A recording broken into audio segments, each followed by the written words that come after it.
beneath the brooding skies of the North Atlantic, where the Antrim coast juts defiantly into the sea, the giant's causeway rises like a hymn to the Earth's ancient heart. Its honeycomb of hexagonal basalt columns, sculpted by time and tide, glints under storm clouds, each stone a stepping stone to legend. Geologists speak of volcanic eruptions 50 million years ago, of molten lava cooling into geometric perfection.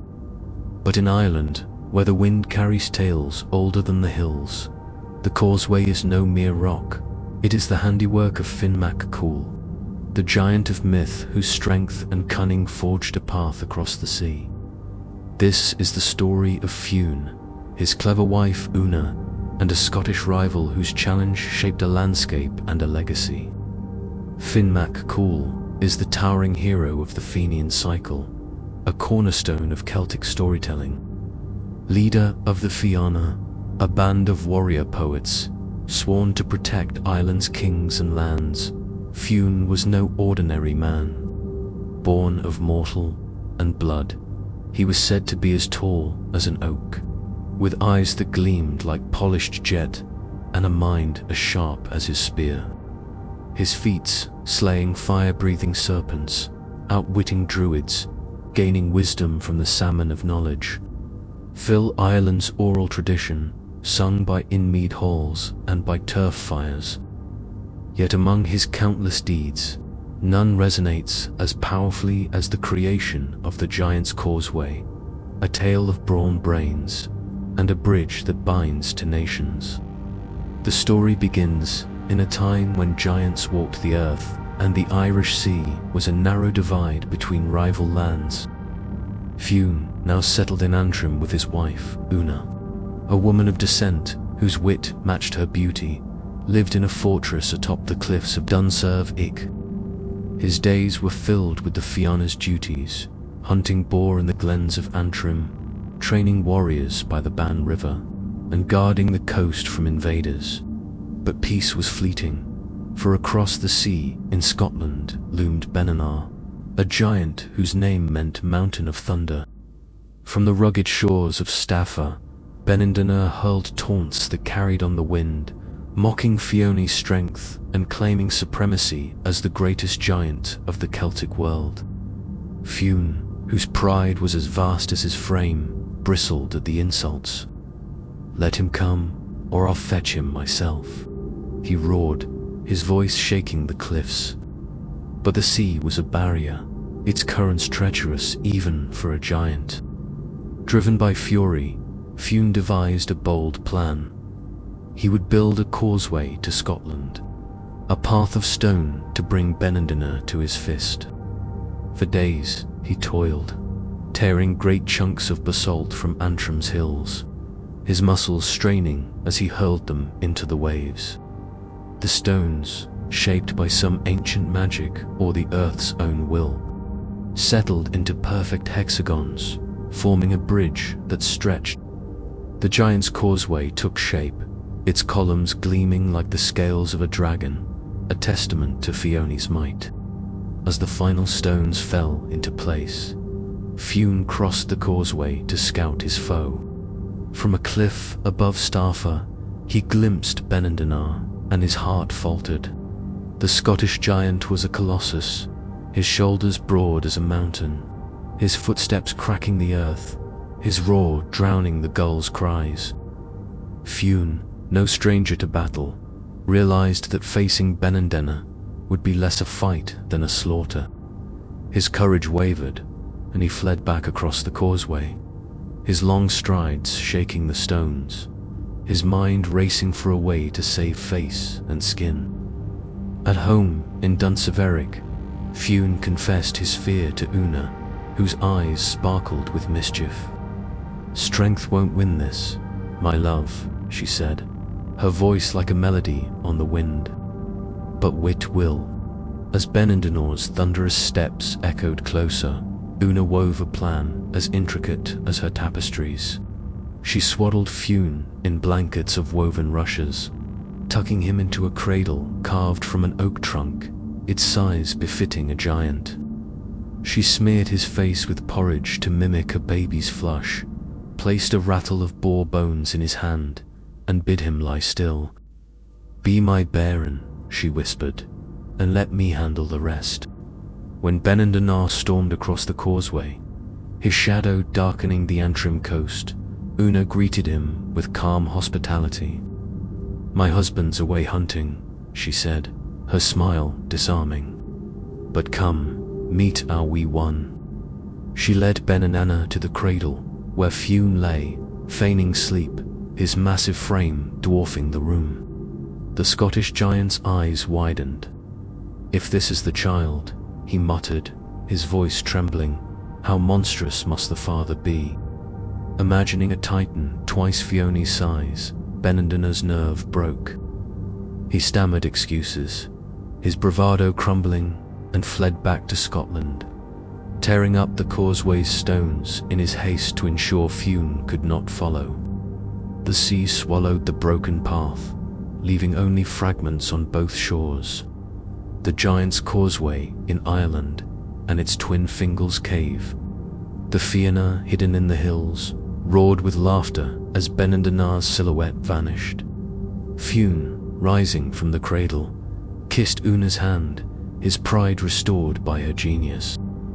The causeway, though incomplete, stood as a monument to their victory, not of muscle, but of mind. "It's Una's causeway, truth be told," says Maura Donnelly, a Bushmills tour guide whose family has told the tale for generations. Fune built it, but she made it legend. The story of Fune and the Giant's Causeway is a jewel of the Fenian cycle, a collection of tales from Ireland's oral tradition, likely codified in the early medieval period, but rooted in Iron Age Celtic beliefs. Fune, whose name means fair or white, may draw from the god lore or the hero Finn Isis, blending mortal and divine traits.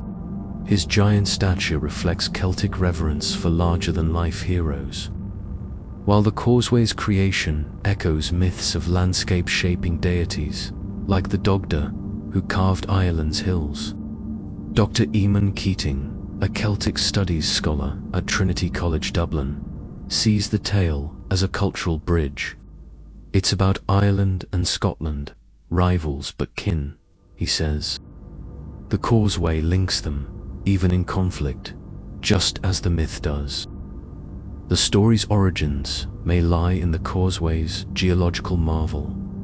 40,000 basalt columns, formed 50 to 60 million years ago when lava cooled rapidly, creating hexagonal patterns. Too early celts, such formations demanded explanation, birthing tales of giants or gods. The causeway's Scottish twin, Fingal's Cave on Staffa, with its matching columns, reinforced the myth, suggesting a shared creation. Norse influence, from Viking settlers in Antrim, may have shaped Benandonner's role, his name echoing Ben, mountain, in Old Norse. The tale is a fusion, says Dr. Janet Townsland, a folklorist at Queen's University Belfast. Celtic, Norse, and the land itself, all speaking through Fune. Variations enrich the myth. In Donegal, Una bakes bread with stones to break Benandonner's teeth, adding to her cunning. In Derry, Fune throws a stone that becomes the Isle of Man, linking the tale to other landmarks. Some versions cast Benandonner as a friend, their battle a test of wits. Across the sea, Scottish tales call Fune Fingal, his causeway a gesture of unity, not rivalry. "It's a story of connection," says Sumas MacLean, a Staffa boatman. "Our stones match, our stories match. Fione's ours too." The Giant's Causeway, a UNESCO World Heritage Site since 1986, draws nearly 1 million visitors annually. Its stones a pilgrimage for those seeking beauty and myth. The Causeway coast, with its cliffs, caves, and crashing waves, feels alive with Fione's presence. Locals point to landmarks tied to the tale. The giant's boot, a massive stone said to be Fionn's, the wishing chair, where he sat to ponder, and the organ, a cliff formation echoing his battle cries. It's not just rock, says Maura Donnelly, her eyes on the sea. It's Fionn's footprint, Una's laugh. You feel them here. The story thrives in Antrim's culture. In Bushmills, the annual Fune festival in August features storytelling, music, and reenactments of the Causeway's creation, with children dressed as baby Fune delighting crowds. Pubs like the Nook serve Giant's Ale, its label depicting Fune hurling stones. Schools teach the tale as part of Irish heritage, emphasizing Una's role as a feminist icon. She's the hero, says teacher Colin Murphy. Fione's strong, but Una's smarter. Kids love that. Historical anecdotes fuel the myth. In 1760, a Causeway fisherman claimed to see a giant's shadow on the stones during a storm, swearing it was Fune guarding the coast. In 1898, a Belfast poet, Moira O'Neill, wrote The Giant's Causeway, likening the stones to Fionne's heart, beating still. In 2019, a tourist from Galway photographed a huge figure near the organ, the blurry image sparking X debates with #FionLives trending. In 2024, a Derry school group reported hearing deep laughter on the stones, their guide attributing it to Fionne's spirit. He's never left, says Maura. The Causeway's his home. Across the sea, Stafford's Fingal's cave echoes the tale. Mendelssohn's 1830 overture, The Hebrides, inspired by the cave's acoustics, captures its mythic resonance, while Scottish guides share Fione's story with pride. He's our Fingal, says Sumas MacLean. The Causeway's to ends, one story. The shared myth reflects historical ties, Celtic migrations, Viking trade routes that bound Ireland and Scotland, their rivalry softened by kinship.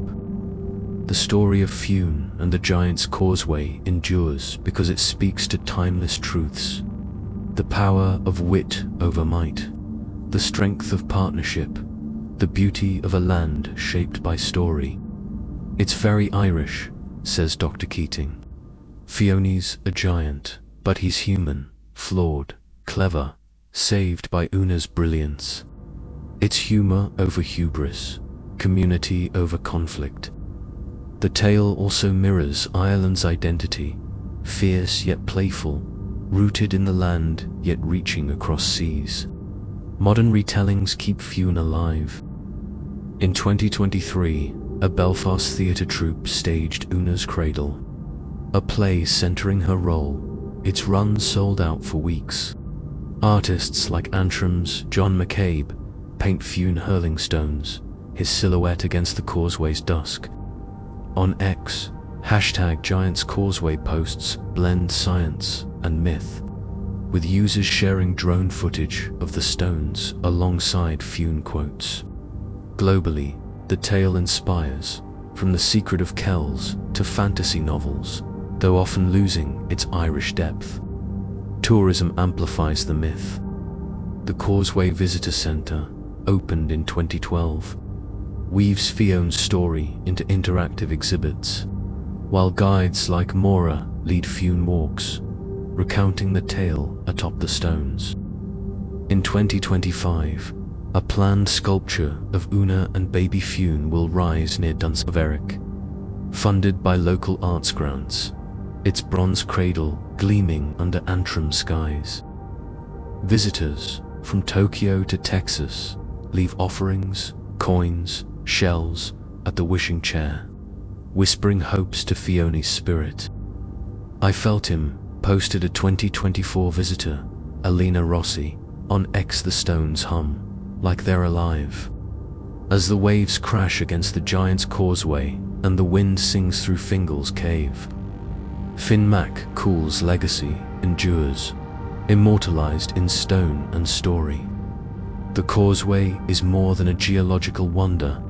It is a bridge between myth and reality, Ireland and Scotland, strength and cunning. Fiona's footsteps echo in the columns, Una's laughter in the sea's rhythm. Their tale a reminder that heroes need not always fight to win. Walk the Causeway's weathered path, where the stones whisper of giants and guile. Feel the pulse of Antrim's coast, the weight of a cradle that fooled a titan. Hear the S-voice, weaving past into present. In the giant's Causeway, Fune and Una live, their story not merely remembered, but etched into the earth, a monument to Ireland's heart, bold, clever, and forever unbroken. Many thanks for treading this tale's legendary path. If its chill gripped you, like, subscribe, and comment below.